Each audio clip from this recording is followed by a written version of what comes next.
This is about you. It's okay to be selfish here. That's why you're here. When it comes to your training to save your life, you're damn right you're going to be selfish. Take everything you can because teachers are here to give. We're going to get into the cars. I'm going to draw this pistol out, same as I do when I'm standing. Seated drills are exactly the same, so I'm just going to come straight up with it. And then as my hands come together, what I want to do is index this pistol over the wheel. What commonly occurs is as this gun comes out and I try to get it in my center line, I hit the steering wheel with it. That causes my trigger finger to compress. Hits in gunfights are good, not hits on you. So, I mean, that's not, you don't get to count it as a win. Like, I got a hit in a gunfight. You're like, dude, you shot yourself in the leg. Okay, you don't get points for that. Door comes out, I want to try to post it with my foot. Okay, put it out there so it can't collapse back on me. I'm going to scoot my butt over a little bit because I want to put my back right here against the B pillar. Gun comes around and I extend it out. As I extend my gun out beyond this line, that spalling is going to follow this line, right? It's going to hit and it's going to blow out, much like when you drop a rock into the water. So you want to come out, get the muzzle beyond it. I'm posting that door as much as I can. And then from here, what orientation do I have towards the target? Different from when I'm just standing on the range. I don't. Nothing, right? Head up, gun up, eyes muzzle. See that sight, ride the rail, straight down there, see my front sight, press that shot. Passenger side, we're gonna use the mirror to check and see what's behind us. And then we're gonna have that door come open and we're gonna post it if we can, try to get our back on that pillar and extend forward and be able to take that shot. Windshields are glass, laminate glass. You're gonna press that shot, a round's gonna leave the barrel, it's gonna pass through the glass and it's gonna hit the steel. There will be a little bit of deviation. There's no set rule on what that deviation is going to be, okay? Maybe a little bit up, maybe a little bit down, maybe a little bit left, maybe a little bit right, okay? But what will happen is as that round passes through the glass, you'll have a port made. You're going to be seeing your front sight, so you're not going to be staring at that little port. But what the benefit of that port is as the next rounds follow that, they're free and clear. They're clean rounds coming through. If wind can affect a bullet in flight, then obviously glass, laminate glass can affect a bullet in flight. Does that make sense? So don't try to find a new place each and every time you're going to press the trigger. See that front sight in the center of the steel and press those shots. You always put something between you and the hurt. Does that make sense? There's the big hurt out there. I'm here. I want to put something between us. There's two main situations where you would want to be close to your cover.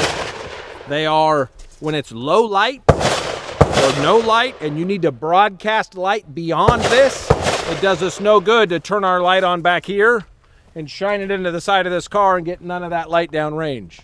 Okay? What benefits us is going beyond the threshold, like we'll do tonight with the barricades and the vehicles, getting the light further down range. Does that make sense? When's the other part or the other circumstance where you would want to be close and sucked into your cover?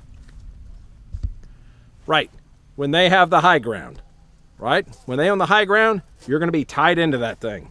So we don't want to say never crowd your cover, but we want to look at it realistically based on circumstance that changes all the time. And we need to know when and where those considerations are. Does that make sense?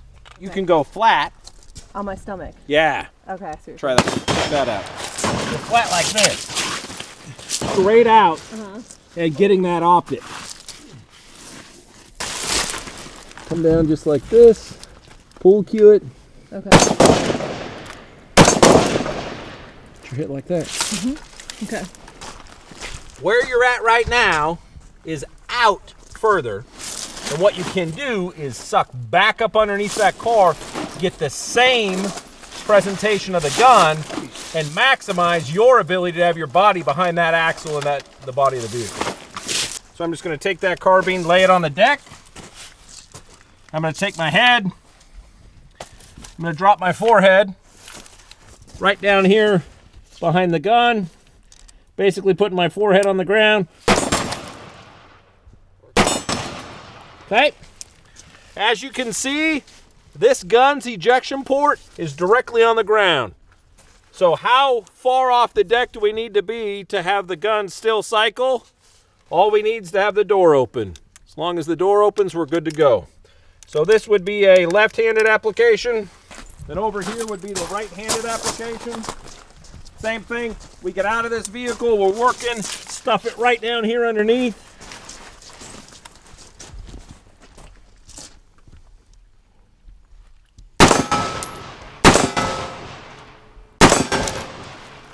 I use my support hand to raise and lower my elevation on the gun, or I can pull cue it to trap it in there if it starts to move around a little bit. That's basically call to prayer. Gives a different perspective, right, of what's going on. And then when you see somebody back here and they're up and over something, it really highlights it. So it's like, hey, try to minimize that profile as much as we can. Maximize the capability that we have for this to at least to slow down things that are coming at you. And again, like we talked about before, never crowd your cover, right? Unless you need to get that light beyond it, and they have the high ground. That's the only thing you have. People talk a lot about never crowd your cover, but then if that's the only cover you have, what are you going to do? Use it. So, I mean, don't just be like, oh, I can't be here. I got to leave. I'm not supposed to crowd my cover. Well, that's all we got, bro.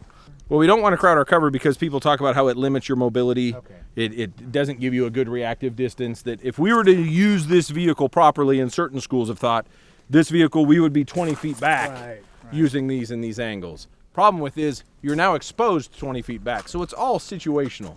Okay, we can what if this to death. The adage of what if, right? So what if grasshoppers carried 45s, right? Birds wouldn't fuck with them so much.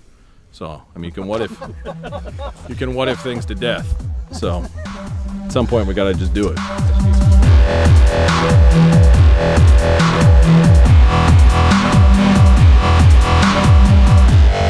I see real genius in your shooting. I just can't say that in there. I'm afraid they'll see right through me.